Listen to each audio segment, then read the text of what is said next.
State police officers and their stupid cruisers blocked the off-ramp of the highway, causing Allison and Camilla to dutifully obey society's ridiculous norms. The hatchback idled up to the checkpoint as coal-rolling trucks with something to prove to nobody sounded in the distance. Camilla rolled down her own window and wistfully looked in the direction of the trucks. Of course, because a statey checkpoint at 2 in the morning was too vanilla. The universe had to install a chaos update.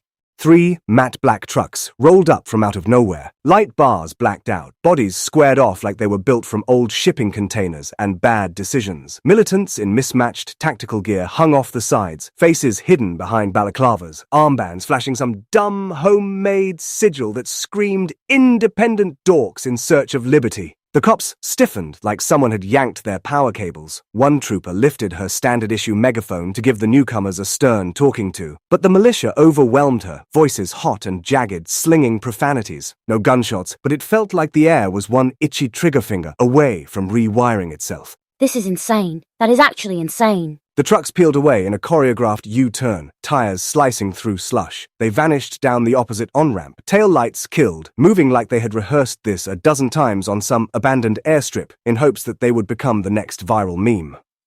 The police snapped into motion, abandoning the traffic stop, no doubt switching on their dash cams in hopes they too would be featured on the newest World's Most Bananas Car Chases montage. Cool. Awesome. Great. The grown-ups just rage quit. And then it was quiet. So that was normal.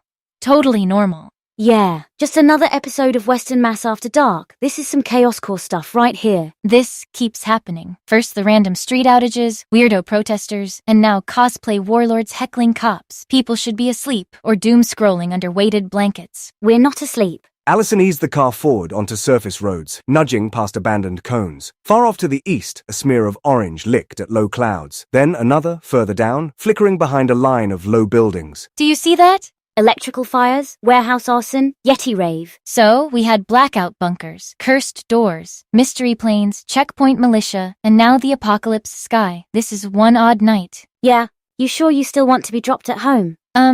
Yeah. No, totally. Home is good. Home is where my firewall is.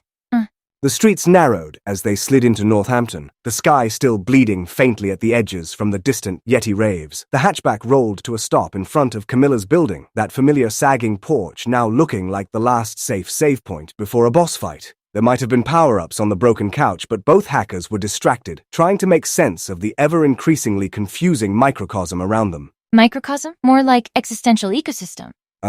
What? Door-to-door service. Text me if your place burns down. I'm not sure I can sleep right now anyway. Will do. Thanks for all of it, I guess. Thanks for just supporting whatever wacky idea I get in my head. So, good night. Camilla figured that wasn't enough. The platitudes she had been planning in her head died somewhere between her brain and her voice box, sinking right down to the pit of her gut. Night, Cam. Lock your door. And maybe do not hack anything until after brunch tomorrow? Camilla forced a weak smile, fingers fumbling with the seatbelt. Yeah, I won't. Camilla stepped out into the winter air. The hatchback pulled away, tail lights shrinking, then vanishing around the corner. I should have said something. Camilla forgot to notice the extra life and magic refill on the front porch as she unlocked her door and slid into her home. She closed the door behind her. What was going on between the hackers? Do they have a relevant backstory that predates our recent exposure to their lives? Will that fuel a nifty switcheroo or snazzy plot twist that you won't see coming? And what the heck is going on with the Yeti raves? I'll bet they throw a mean party. I mean, they are Yeti. Discover the secrets of Urman Labs, the nature of mystery, and the forces that control the modern digital experience next time.